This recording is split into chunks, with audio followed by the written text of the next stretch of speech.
63 Hz. This tone awakens any system to its original perfect state. It is connected with the light and all-embracing spirit, and it enables direct experience, the return to oneness. This frequency reconnects you with the spirit or the non-vibrational energies of the spiritual world, and it enables you to experience oneness, your true nature. Solfeggio frequencies have profound mental, emotional, and physical effects, and this understanding has led to music therapy becoming established as a health profession to help individuals therapeutically using various aspects of music, creation, and listening. In 1952, German physicist Otto Schumann mathematically documented electromagnetic resonances existing between the Earth's surface and the ionosphere, the electrically charged part of the Earth's atmosphere. Schumann discovered that these electromagnetic waves, originating from discharges of lightning, resonated at a low frequency ranging between 7.8 Hz and 8 Hz. He determined that this frequency was, in essence, the Earth's heartbeat. It has since been coined the Schumann's resonance after its founder. Now, the solfeggio frequencies have much positive effects because they resonate in harmony with the Schumann resonance of 8 Hz. Musically speaking, the frequencies are derived by beginning at 8 Hz and working up the musical scale octave by octave until the C note is vibrating at 256 Hz frequency and the A note is vibrating at 432 Hz. When music is tuned to harmonize with this frequency, it is known as scientific tuning.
Once upon a time, there was a young warrior.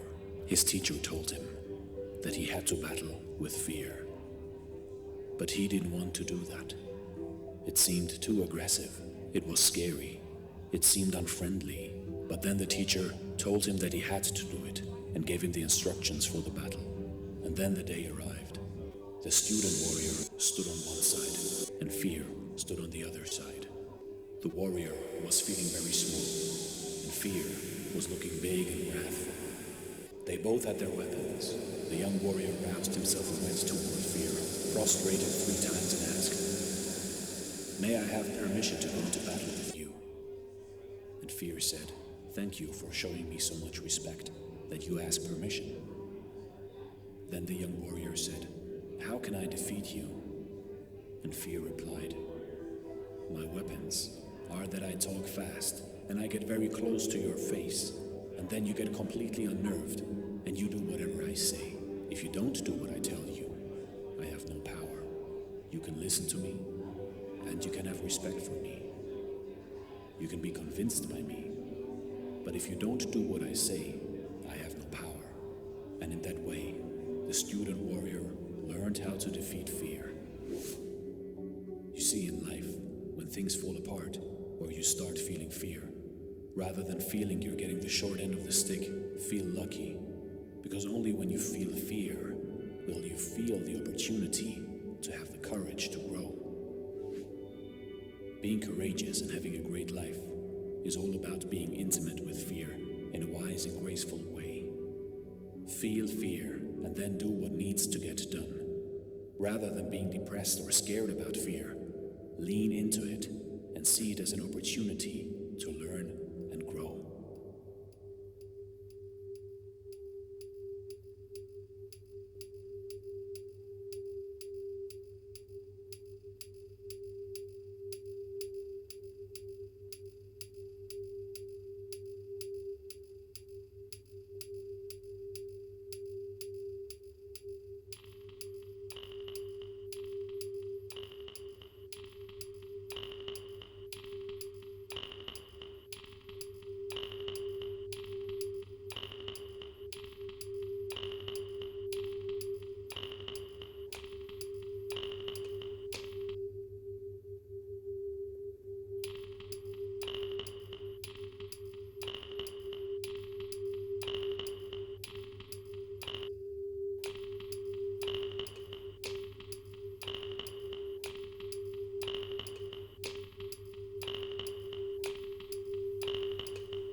Many people who become addicted to things have this feeling that normal life isn't interesting enough. I think that life for humans has always been hard, but I think that now it's harder in unprecedented ways. And I think that the way that life is really hard now is that it actually is really boring. And the reason that it's boring is because all of our survival needs are met. I mean, we don't even have to leave our homes to meet every single physical need, as long as you're of a certain level of financial well-being. If you look at leisure time, for example, so people without a high school education have 42% more leisure time than people with a college degree. My point here is that life is hard now in this really weird way, in that we don't really have anything that we have to do. So we're all forced to make stuff up. Whether it's being a scientist or being an Olympic athlete or, climbing Mount Everest. And people really vary in their need for friction. And some people need a lot more than others. And if they don't have it, they're really, really unhappy. And I do think that a lot of the people that I see with addiction and other forms of mental illness are people who need more friction. Like, they're unhappy not necessarily because there's something wrong with their brain, but because their brain is not suited to this world. What's so pervasive in our narrative now is like, find your passion, and in a way that's good because it has people out in the world and seeking, but in a way it can also be misleading in the sense that I think people aren't entirely aware that the world is a hard place and that life is hard and that we're all kind of making it up. To me, one of the most significant findings in neuroscience in the last 75 years is that pleasure and pain are co-located, which means the same parts of the brain that process pleasure also process pain. And they work like a balance. So when we feel pleasure, our balance tips one way. When we feel pain, it tips in the opposite direction. And one of the overriding rules governing this balance is that it wants to stay level. So it doesn't want to remain tipped very long to pleasure or to pain. And with any deviation from neutrality, the brain will work very hard to restore a level balance, or what scientists call homeostasis. And the way the brain does that is with any stimulus to one side, there will be a tip in equal and opposite amount to the other side. It's like the principal laws of physics. Yes, right. So I like to watch YouTube videos. When I watch YouTube videos of American Idol, it tips to the side of pleasure.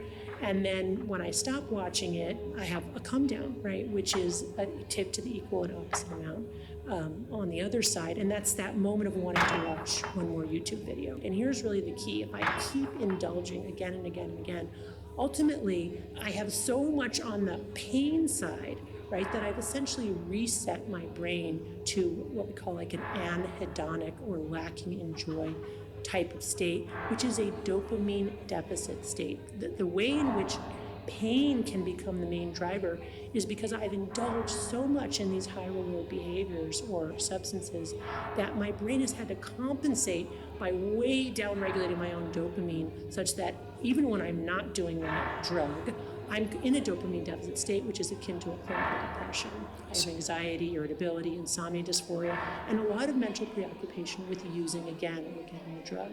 And so that's the piece there. There's the single use, which easily passes, but it's the chronic use that can then reset really our dopamine thresholds, and then nothing is enjoyable. So I think that is really what I want people to tune into and get an awareness around, because once you tune into it, you can see it a lot. And then when you begin to see it, I think it gives people kind of a way to imagine what they're experiencing on a neurobiological level and understand it. And in that understanding, get some mastery over it, which is really what this is all about.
so in this book, we talk about these.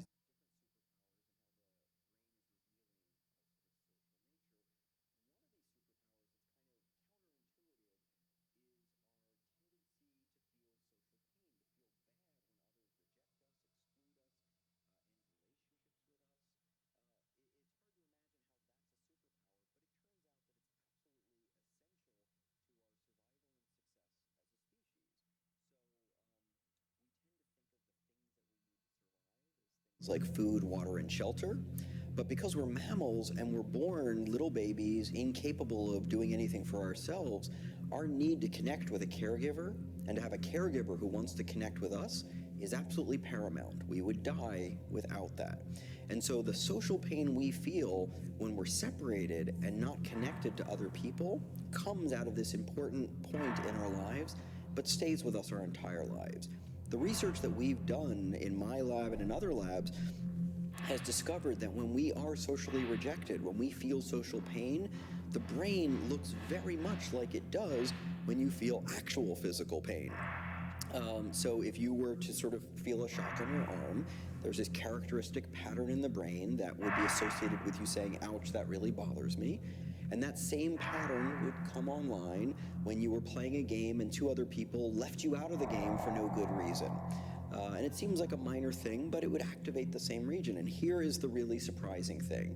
If you take paracetamol, or in the US, what we call Tylenol, it makes these effects go away. It'll make the physical pain effects go away, that we know about, but we and others have found that it will make the social pain effects go away. The brain response will change, our experience will change, and that's pretty surprising. But it speaks to how deeply wired this biological need for social connection is, that the brain really treats it as a kind of pain. And that pain is essential. It's a superpower because when we feel it, it motivates us to connect or reconnect with others, and it's sort of a motivational glue that makes us want to live, work, and play with those around us instead of keeping to ourselves. And that allows us to build all the great things, the building that we're in, the technology that allows this to be filmed right now. These are things that are magical because of our ability and tendency to come together. And social pain is at the root, actually, of quite a bit of that.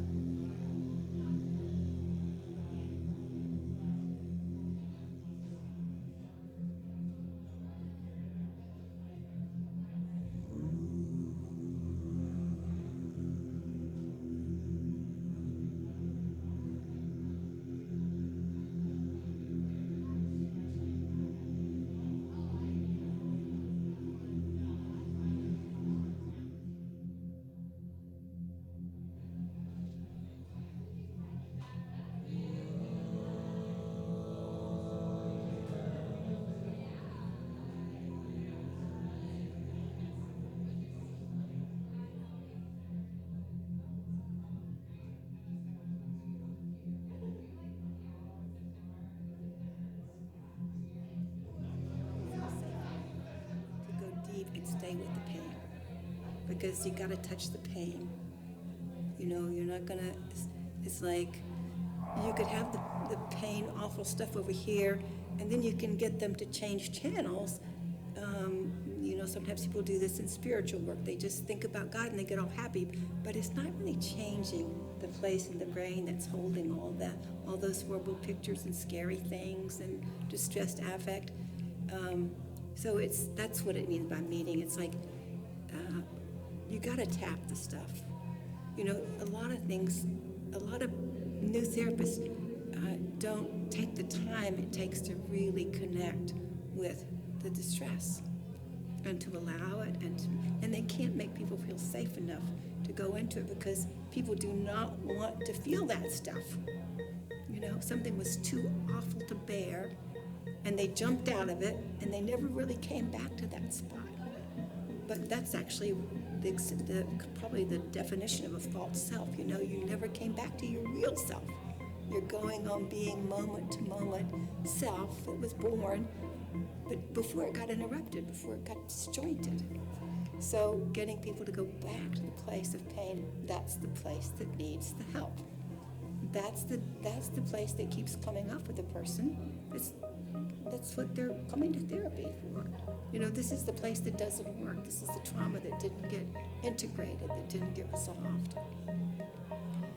This is the place where your chest gets tight and you're anxious or you're defended. You can't be with feelings. You know, for all this, you have to go into the body very deeply because these are embodied experiences. The pain is in the body, in the nervous system.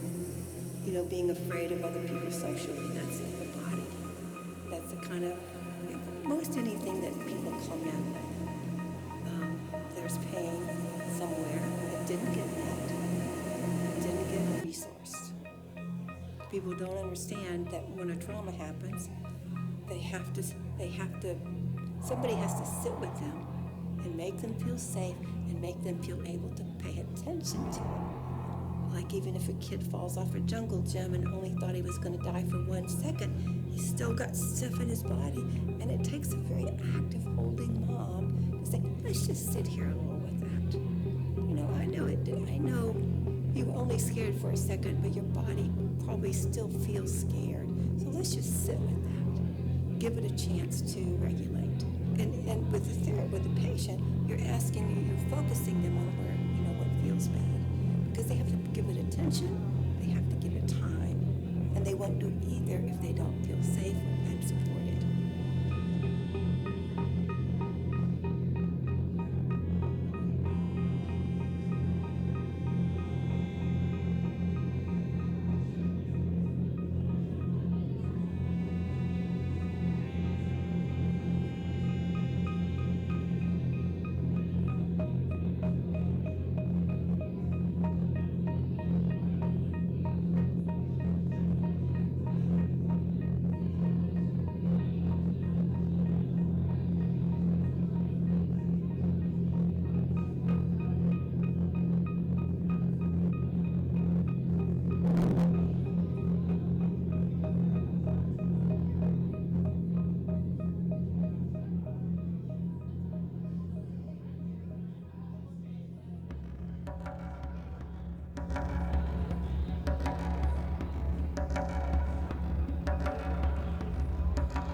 If pressed for details, they will have no difficulty coming up with a list.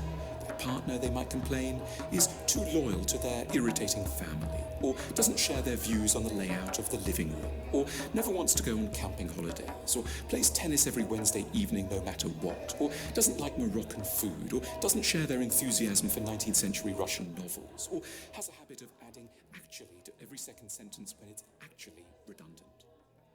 As the list gets longer, they sigh. They still love their partner, and they long to be happy together. It's just that it seems impossibly complicated to make this relationship work. What's driving the frustration is not that they've sadly fallen for an idiot as a mate. It's rather that we have all inherited needlessly complicated ideas of what a relationship is supposed to be for. We are told that love is meant to involve the almost total merger of two lives. We expect that a loving couple must live in the same house, eat the same meals together every night, share the same bed, go to sleep and get up at the same time, only ever have sex with or even sexual thoughts about each other, regularly see each other's families, have all their friends in common, and pretty much think the same thoughts on every topic at every moment. It's a beautiful vision, but a hellish one too, because it places an impossibly punitive burden of expectation on another human. We feel the partner must be right for us in every way, and if they're not, has to be prodded and cajoled into reform. But there is another perspective. Relationships don't have to be so complicated and ambitious if we keep in view what in the end actually makes them fulfilling. If we boil matters down, there might really just be three essential things that we want from a lover. Firstly, kindness. A partner who is gentle with our imperfections and can good-humouredly tolerate us as we are. Secondly, shared vulnerability. Someone with whom we can be open about our anxieties, worries, and the problems that throw us off balance. Someone we don't have to put on a good front for. Someone around whom we can be weak, vulnerable, and honest, and who will be the same around us. Thirdly, understanding. Someone who is interested in and can make sense of certain obscure features of our lives, our obsessions, motivations, and ways of seeing the world.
bringing me up here. It's always good being back in the